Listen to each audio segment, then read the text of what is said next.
We're just calibrating microphones, folks. We're just calibrating for the episode. I actually don't know how to start it, so I figured I'd just be goofy. And then, like, Jordan's slaying Wi-Fi demons. She's got a new pad out there in AZ. We won't give you exact coordinates, all the stalkers. However, you know, she's playing that like, oh, the technician will arrive between 9 and never for your Wi-Fi setup. I look like I'm recording from an asylum basement right now, but yeah, it's a cool setup. It's like your own little. It looks like a little podcast studio. It's like brick walls, whatever. Cool. It will get cooler. Don't worry. So. Yeah, I mean, there's problems, technical difficulties if like your co-host is actually calling you on the telephone. Yeah, I never call in sheer panic, but I did today. So. Oh man. I just love how like there was a level of, I'm just gonna say it, there was a level of bitchiness in her voice. She got me on the telephone. You've never like, okay, good like talk. That. I was just listening to her describe the situation, and I was gonna offer feedback, but I guess I waited too long because she's like, okay, good talk. That was the definition of a power pause. I was like, you're like, I'm is he gonna say anything? Yeah. You couldn't hear it through the telephone, but I was grinding my teeth. I'm so sorry. I had to grind and then answer. Welcome back, Binge-Watchers fans. It's your boy, Johnny Spoiler. I'm here with my crew to announce our plans for this summer. That's right. It's the 5th annual horror movie festival, Summer Slash, or Summer Slash 5. Let me tell you, we got some spine-chilling, bone-crunching, blood-curdling horror movies in store for you guys. From rediscovered classics like Girls' Night Out and Bloody Moon to a sunken double feature lineup with The Deep House and Underwater. We're going to review, discover, and recommend the best of the best in horror. And of course, we'll be spoiling the crap out of them too. But hey, that's what makes it fun, right? So get ready to scream, jump, and even puke a little. The Summer Slash 5 is coming in hot. And remember, folks, it's only a podcast. Just keep telling yourself that. It's only a podcast. It's only a podcast. Hey, it's only a podcast.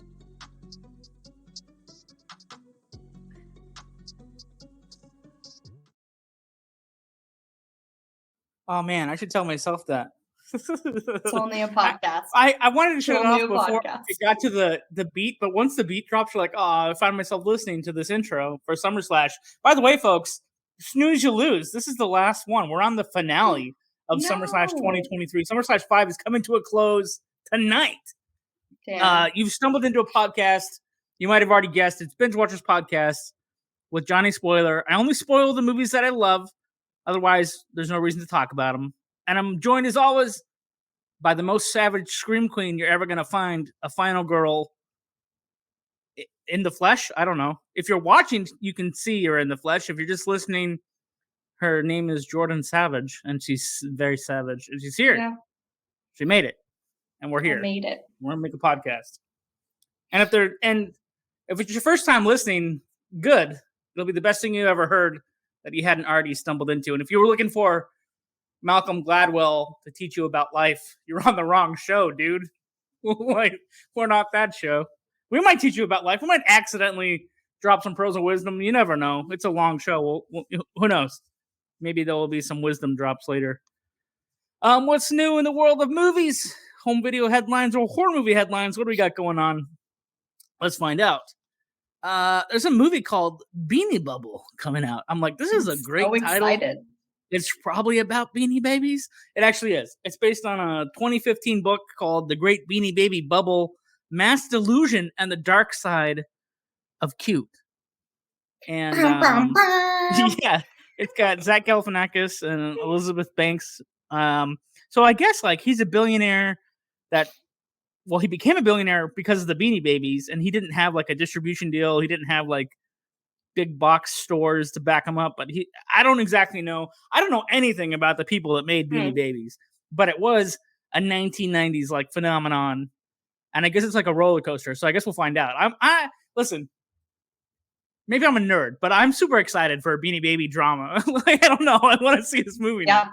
This sounds awesome. It kind of reminds me of Pez Outlaw, but made into a drama. Yeah. And I loved Beanie Pez Outlaw. It was so good. Yeah. What Jordan's talking about, if you don't know, is there's a documentary about this guy that like collected rare Pez containers and sold them on the black market or whatever. There was lots of drama. It's on Netflix, right? It's like a Netflix documentary. Yeah. He like goes and travels to where they actually make them, and he was like getting them straight from the manufacturer. Dude. And then he was selling them here in America, and he was like overtly, going over the US Pez people. And it sounds like the Beanie Baby Bubble is kind of similar, of where like this guy makes millions off of the Beanie Babies. So I'm excited. And Zach Galifianakis, that's going to be hilarious. So, I mean, I've seen videos of like, people fighting over Beanie Babies. So it'll be interesting to see like where this movie goes. Me and my girlfriend, Haley Walsh, growing up, we would like name dropping. Week. Yeah. If you're listening, I love you. But we would count all of her Beanie Babies by hand, like once a week, like as if it changed. And so I would like hand count these Beanie Babies. That was like a ritual that we did back in the early 90s. So that's very specific. You're like, it's Thursday, gotta get to our house, gotta count the Beanie Babies. The count might be off, like 305, no more, no less. Like what happened if like the unicorn was missing? You'd be like, did it go to the laundry? Like, did she have siblings? Was there ever a miscount? Like, who took the Beanie Baby? Who has the Beanie Baby? Because they're gonna. What was the most popular? What was the hoarded one in her collection? Is there one she wouldn't let you touch? Like you can't touch the puppy. I think she did have some in like boxes, maybe like they would come in these like top plastic shelf. or like glass boxes, that they couldn't be touched. Wow. So they were highly coveted. And the only modern thing I can say the equivalent is probably like a rare Funko Pop doll. Yep, yeah, well, that's right. I would say Funko Pop is like the closest. Except that bubble, the Funko bubble just popped actually because the company itself dumped like 35,000 units in a landfill or something. They're like, it's over, folks. It's freaking over. See, wow. Let's see. Well, there's like a Vegeta from Dragon Ball Z that's worth like $3,500. The Rocky movie dolls from Funko Pop are like $150. The Mr. T from Rocky 3 is like $500. I mean, there's some. I think the original He-Man from Masters of the Universe, the 1980s Funko Pop was pretty expensive. Yeah, it's wild. Beanie Babies going for like $30,000, and I'm like, there's just no way there's a market for it. But I don't know. I could talk about Funko. This is not the Funko Pop podcast, so we'll move on. Okay. There's a movie I've been tracking called The Last Voyage of the Demeter. It got pushed to August. It's not going to come up at August 11th. But essentially, there's a chapter in the Bram Stoker Dracula novel that's simply written by the captain of a ship that's bringing Dracula and his magical soil from Transylvania to England. And he's documenting like all the strange things that are going on. Jordan, Johnny, and I've already lost our attention. Documenting Dracula's like my jam. So documenting the strange things that happen on the voyage, right? And like, of course, by the time the ship gets support, everybody's dead. But a movie just about that chapter is a really cool idea. It's coming out this year finally. It was adapted. There's a 3-part BBC / co-production with Netflix of a Dracula miniseries, and they did one of their episode 2 is on the Demeter, and it's really good. But I digress. Anyway, I'm looking forward to this movie. Me too. Then I just want to look forward. There's not a lot of there's always news. Watch tomorrow. I'll see a bunch of headlines, but right now I got nothing in my notes except for these are my most anticipated movies. Maybe Jordan has some other titles, but these are mine. And also in August, Meg 2, which is the second giant shark movie from the Meg series, is finally coming out. Jason Statham, of course. Then the new Ninja Turtles cartoon movie by Seth Rogen, Mutant Mayhem, that's also dropping. I just like Jordan was talking about how she had to count those Beanie Babies with her friend. Certain things hit you at a certain age, and so you stick with them no matter what. So obviously I'm a Ninja Turtles kid, so hit me at the right time, at the right age. So yeah, I watch every crappy movie they make. So I'm hoping it's as good as the live action one that came out in the 90s, but because the last couple cartoon ones, the last movie and the live action remakes weren't that great. So we'll see what happens. And then, but my most anticipated movie of the year is the Frankenstein style movie with Emma. What's her name? Emma Stone. Emma Stone. Thank you. Got Thanks, you. Jordan, for dropping the savage names. So Emma Stone is like, I don't know, the Bride of Frankenstein's monster. Who knows exactly? But she gets built and brought back from the dead in this movie called Poor Things, which is my most anticipated movie like the whole freaking year. It's the one I want to see the most. Which is like, I try not to get excited about movies because less expectations or no expectations is always a winning combination. You know. Yes. If you set the bar too high, the movie can't live up to your enthusiasm or your anticipation. Then, for some reason, I don't know how this happened, but Joaquin Phoenix got cast as Napoleon. So he has a Napoleon movie coming out in November. I'm like, okay. So I'm there. I'll watch Poor Things in September. We're actually gonna cover that on the show. We're gonna do like a whole episode tied around Poor Things. So we'll figure that out. But yeah, I want to see Napoleon, and then I don't know. I mean, I don't give any expectations to like the October movies that come out, like the Halloween movies or the Halloween movies during the Halloween season, because I mean, we're doing Summer Slash right now. So obviously like the palette is wide. Like we've seen so many horror movies. It's like you have to really, are we jaded? Are we spoiled? I'm not sure. Like if we're talking about expectations of movies, probably horror movie genre is probably the highest. Like it's gotta be something good, but they're finally doing the Five Nights at Freddy movie, which it seems a little too late because Five Nights at Freddy was like a popular video game like 5 years ago. Now the movie's finally coming out about these animatronic bears that go nuts at a theme park. And they've done a couple other movies like that, you know, already. From other franchises that actually were trying to get on the hype of Five Nights at Freddy, made their movies, and now Five Nights at Freddy is making theirs. And of course, there's the new Exorcist, which everybody and their mother is probably going to see the new Exorcist. So whether it's good or not, I mean, it's going to probably be the most popular thing in October. We're ramping up. And disclaimer for tonight's movie. Okay, look, we haven't watched these movies ahead of Summer Slash. We go in blind. We don't know their quality. We don't know if they're going to win us over. We don't know how we're going to rate them until we watch them, and then it happens on tonight's show. Now, we watched this movie called Doom Asylum. It came out in 1987. It's a mix of gore, gags, and there's a goth girl band in there. Some horny teens show up at the grounds of a creepy asylum. They think it's empty, and they're going to party there, but guess what? There's a demented maniac. I don't know. He's pining over his lost fiance. He's watching old movies. The guy's got a pretty sweet setup. I mean, he's like the asylum has electricity. He's got pretty he rad. sits there and watches TV. And I don't know. I mean, you got there's a Penthouse Pet of the Year, Patty Mullen, who actually was in Frankenhooker, is also in this movie. She played the mom, the ill-fated mom, and then also the daughter. It's like, I wrote this down, Bimbo Jr. and Bimbo Sr., but their names are actually Jody and Kiki, but I wrote down Bimbo Jr. and Sr. anyway. Jody and Kiki. Yeah. I don't know if Jordan has savage stats for this movie because... Oh, she's got something. She just clapped her hands at me. What do you got? I do have some savage stats. I should probably start running them by you before, but you know. Oh no, I don't. The element of surprise. Okay. Yeah, surprise is probably better. So I found this interesting. Ruth Collins was paid $100 to bare her breasts in this film. So she plays the character of Tina. She's so it's like a contract writer, huh? It's like she's the punk band girl, and so $100 is all that she was paid to show her boobies in this movie. So, like, that's her whole salary, or that's like in addition to? My thought is the addition to. You know, it's like, okay, we'll give you $100 if you show your boobs. This movie was shot in 8 days. I feel like that's pretty short.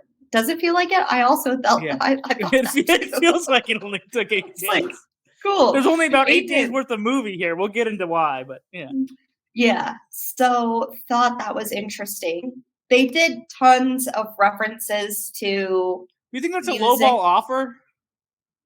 $100? Yeah. No, she should have been paid way more than that. OnlyFans these days, there's no way that girls are showing their boobs for less than $100. Just throwing it out there. And if you're not doing it right, ladies. throwing it out there. What's the fair market for nudity these days? Somebody can write in and tell us. Yeah, let us know. What does it cost? Yeah. Send us a video, but please don't show us your boobs. There's obvious references to a lot of music of this era. Oh, wait, you don't know about the nudes. Yeah, Jordan doesn't know about the nudes.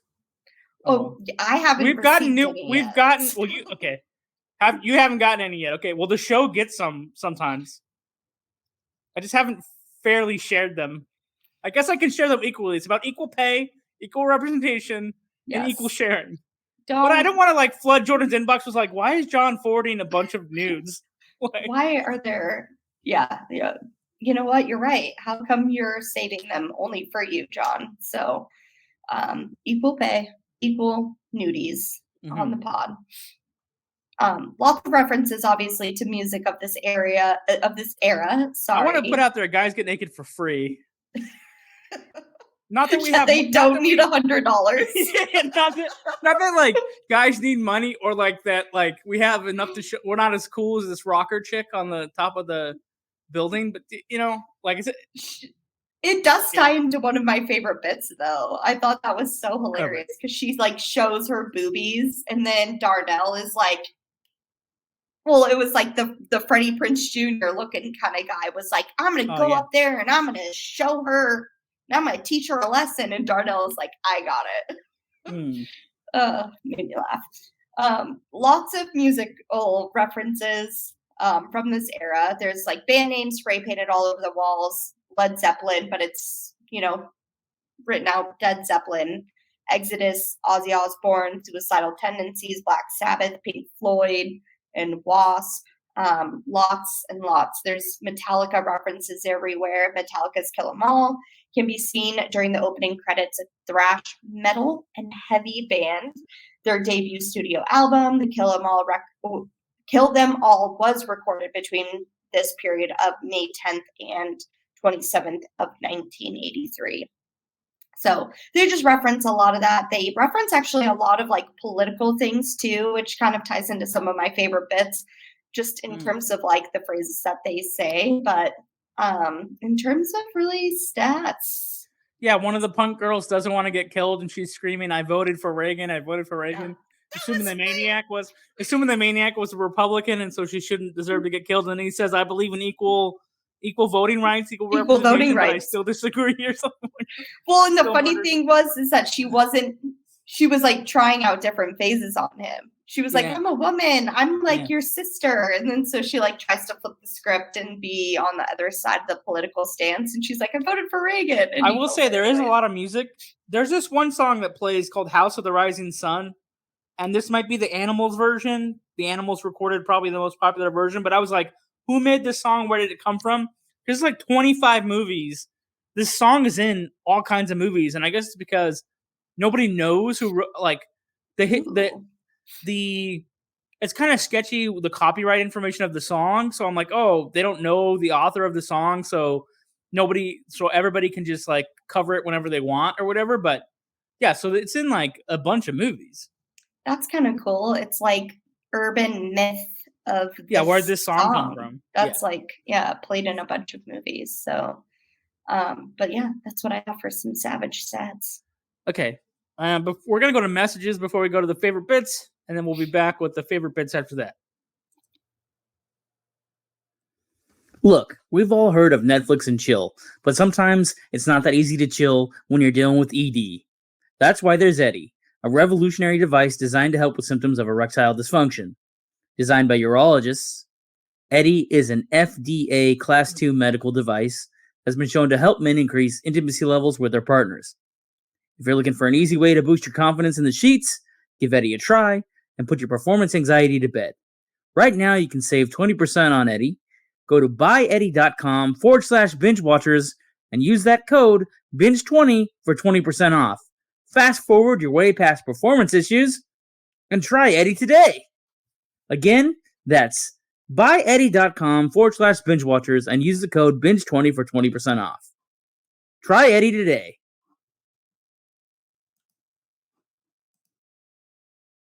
What's funny is I did not plan for the Netflix and chill commercial to be in an episode where we're talking about favorite bits, but it just happened to work out that way. Anyway, I just want to. I mean, I made a note in here. My last, well, it's in my. I got my little handy dandy movie notebook, right? I wrote the handy dandy. Nobody's swimming, but there's a lot of bikinis. But they never actually go to the lake. They never go to a beach. They wear bathing suits to a mental institution. Where's the lake? No water's in sight. Yeah, where are they going swimming? Anyway, we'll go back because we also found out a Sex and the City actor pops up in here too. Oh, I got a lot of stuff written on these notes. Yeah, that was like one of my. Obviously, it's not a bit, but I was like, oh my goodness, it is Charlotte from Sex and the City. And she's Kristen always Davis, like the more. Is that her name? Yeah, she's like the more reserved one on the show. Yeah. I've also been seeing so many previews for the new TV show. I forget what it's called. It's like, oh God, I'm gonna like someone's gonna have to look it up while we're here. But there's like the next chapter of Sex and the City, and it's been popping up on my YouTube ads a bunch. But Kristen Davis, glad she was in there. Yes, tons of bikinis and no water to be seen. But yeah, we've kind of talked a little bit about my favorite bits already. I thought it was so funny when Tina shows her boobs and then the Freddie Prinze Jr. looking guy. That's why I want to call him like Fred from the Scooby-Doo, because that's like what he kind of is dressed like. I think I called him Blonde Surfer guy. Yeah. Blonde Surfer dude. Kiki. His name's Mike in the movie, but he's like the very indecisive one, and he's like, I'm gonna go teach them a lesson, sort of. And then Darnell, who's obviously super smooth and he wants to be with the ladies, decides that he's gonna go and teach them a lesson instead. But mainly because he wants to be with the ladies after Tina had showed him. Well, he likes the drummer. Loves the drummer, yeah. And then the drummer keeps fantasizing about him, and it keeps cutting the fantasy video. The slow motion, like slow motion montage sort of thing to them. And it got a little risque too the second time around. I was like, oh, okay. It wasn't the same slow motion, but thought that was pretty funny. And then of course he dies by the forceps. That's the second time that forceps have been used as a murder weapon in Summer Slash. So I think that's what they are. And thought that was pretty wild. But then my second one is, I think her name is Rapunzel? What does she go by? I thought French I heard somebody say the Rapunzel. Yeah. Yeah. She's like going to spray paint phrases downstairs because it's her civic duty. And then, she's like of course, true punk. She's rebelling against the man. Rebelling against the man. And then, of course, she's in the bathroom, and the murderer kind of sneaks up behind her and decides to kill her, and then puts her face in some industrial acid, and she gets kind of sizzled. But her last words are switching political sides and saying that she voted for Reagan. And he shouts what he shouted. Thought it was pretty good. What's your favorite bits? Well, I wrote, it might be possible to be alive with half your face peeled off, ? We don't have an expert to determine that, but I think he looks really cool. He looks better actually when he wakes up on the table than later. Later on, it's just a rubber mask. Rubber mask monster, as Jordan likes to bring up. Well, maybe it's supposed to like be dried. Or like aged, it's like 10 years later and his skin's kind of like healed like that. I also love there's virtually no connection between him and the insane asylum. Like it's not he just woke up there. He wakes up in the coroner's office as they're trying to do an autopsy, and so they screw up his face. He'd be in tremendous pain. He might be confused about where he is. He wouldn't necessarily go to like a insane asylum. Then you're questioning the whole movie because it's like it's only a few years later, maybe 5 years later.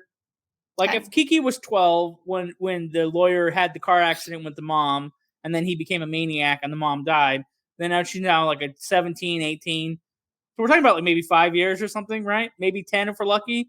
But then he's in an asylum that's actually torn down, But then later on, he's in the coroner's office again. So, the coroner's office is within the asylum. So is it really just a hospital setting?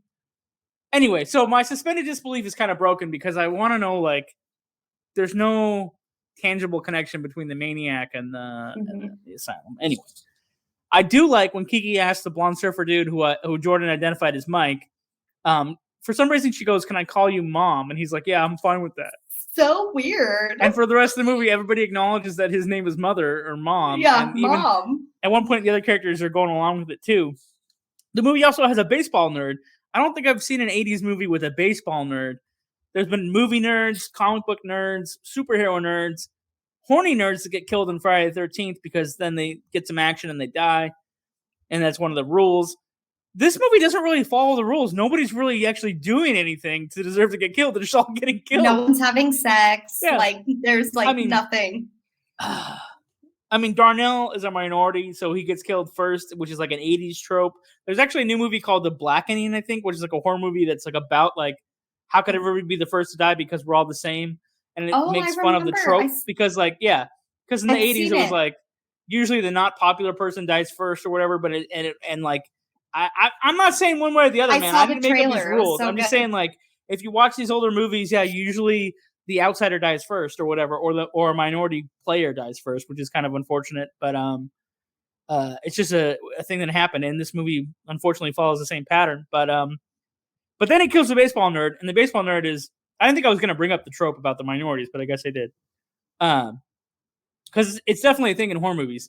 So horror movies were the first to have the final girls, which made female heroes rise above the trauma, which is, you can applaud them for that. But in the same token, they killed a lot of minority characters in horror movies, which I don't know what that says. I don't want to, it's a track record of not good things, but I can't speak to why it happened because I didn't make those movies.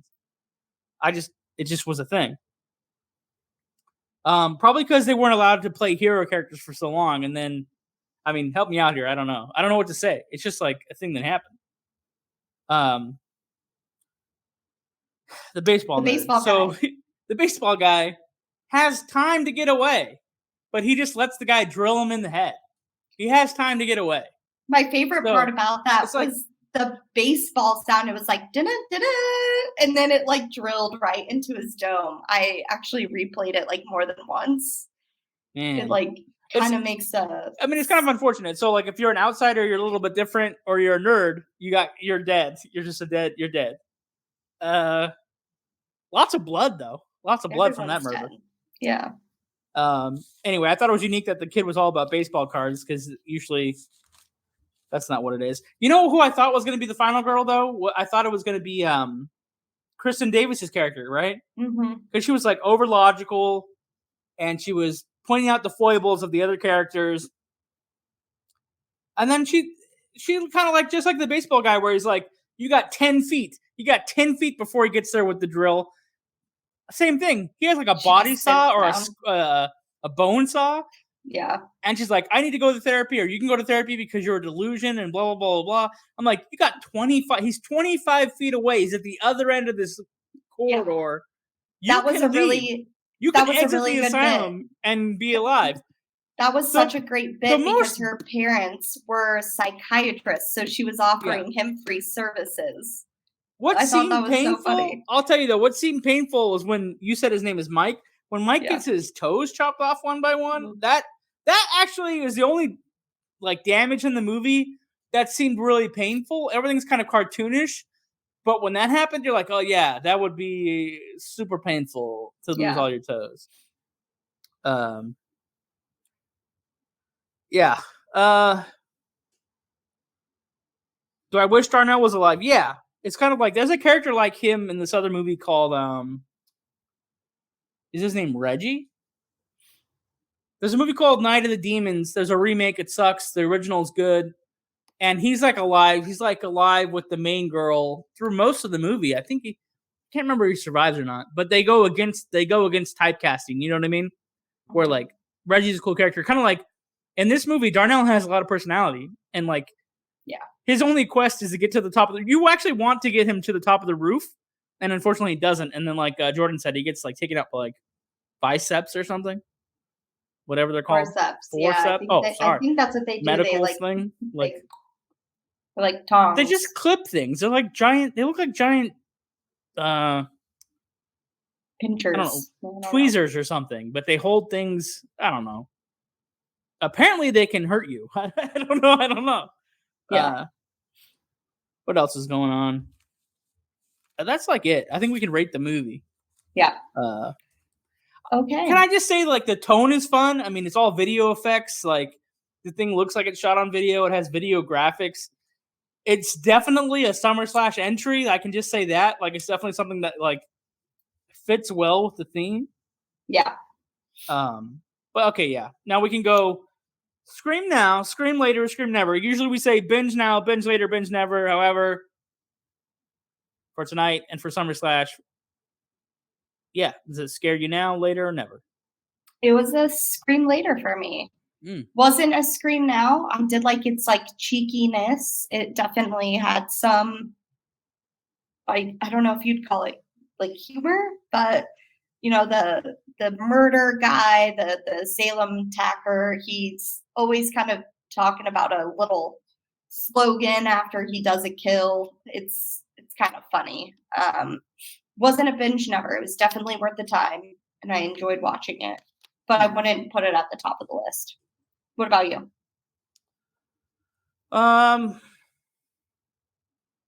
Yeah, hard to say. It's probably Scream later. It's definitely not something that I'm super excited about, but tonally it fits. Yeah. I feel like I kind of flubbed up about the minority argument. I don't know. I don't want to be the person to say one way or the other. Like, I don't want to say that all horror filmmakers in the 80s are racist, but I also want to say they're not racist, and I don't want to be in the middle of that argument either. I'm like, how do I talk around this phenomenon where the minorities die first? I'm like, maybe it's the phenomenon of like minorities dying in America and they want to put it in a horror movie to show you that it happens. And then on the other side, the people that don't like those dudes in the movie are happy that they're not in the movie anymore. But then again, like either side of this coin, it's not a coin you want to flip over. Right. You know? Right. But it definitely was a phenomenon. I mean, there's like 10 years worth of movies where like every other minority character is not the hero. But I can applaud the genre for being the first to have like female heroes, because usually action movies in the 80s and 90s are all dude heroes. But if you watch horror movies, there's a lot of female heroes. Right. We were doing some things right, but still a long way to go. So we can't solve every problem overnight or on a single podcast. Got to take time, folks. Oh my gosh. Again, not my place to say. I'm just telling you what we've seen in the movie. We just watched it, and we're here to tell you. Yeah. Okay. What else is going on? There's some vids, yeah? Or some responses on YouTube? Yeah, there's a ton of YouTube comments, but the ones that I wrote down for tonight are... So Caitlin said, in reference to last week's video, which was what we were watching We did the triple feed. Actually, 2 weeks ago, okay. Before the aquatic videos, we were watching. It's a Spanish movie. Was it? Which movie did we watch? I think so. Yeah, it was the second. It was week 2. Oh yeah, so it was Bloody Moon. Bloody Moon. So in reference to the Bloody Moon episode, but she just said, Caitlin said, just showed this video to my mom, or just showed my mom this video, and her reaction was priceless. I'm like, oh, that's perfect. You showed your mom our podcast, and like, thanks for sharing us with your mom, Caitlin. Yeah. Oh, and then on last week's episode, because we had mentioned Ghoulies, I think, or maybe it was on that same episode. Maybe Bloody Moon. Remember when I was talking about Ghoulies, I asked you if you'd seen Ghoulies. I think it was last week, but I'm not sure. Then some dude said, let's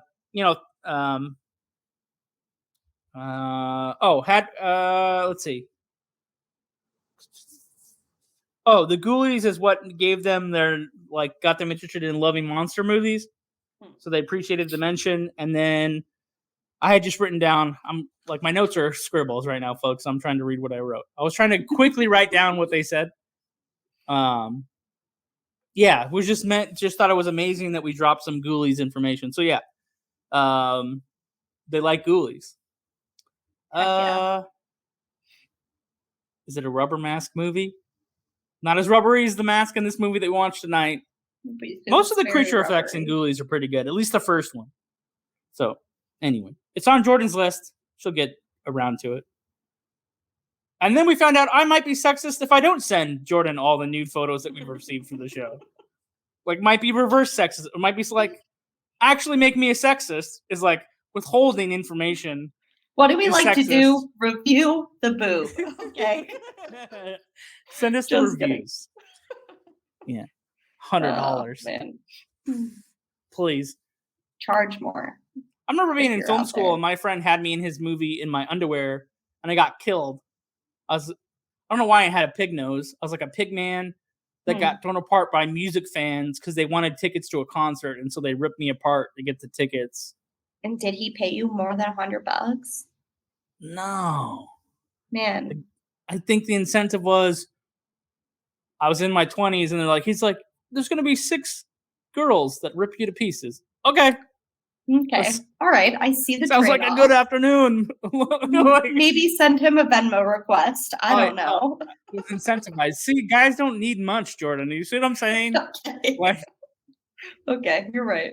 You and 6 other scantily clad actors will be in a mud scene. All right. Done. You know, all for the art. It's all for the art. Oh, man. It makes me laugh. Actors got to work hard, sacrifice their body and minds. For the art, Jordan. For the art. For the art. It's all for the art. It's all for the art. $100. 2 6-packs. Let's go. Yeah, that would have done it for me too, though. A 16-pack? Yeah. Yeah. There you go. Beers by the lake. Yeah. That's all I need. That happens in horror movies too. And then you die. And in country songs. It happens in horror movies and country songs. It does. It does. Wouldn't that be kind of a...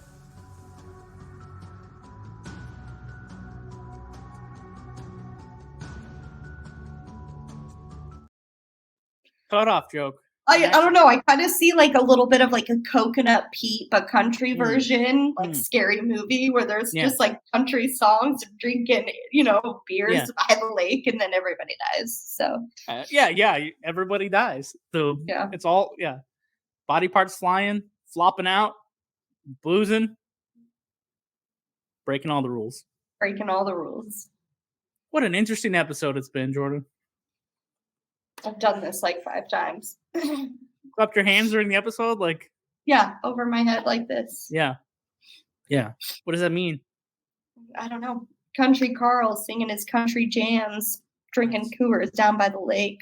Drinking the Coors. Yeah. Is that the Rocky Mountain beer? That is. It's the water of the Rocky Mountains. Trying to remember if I remember the commercial correctly.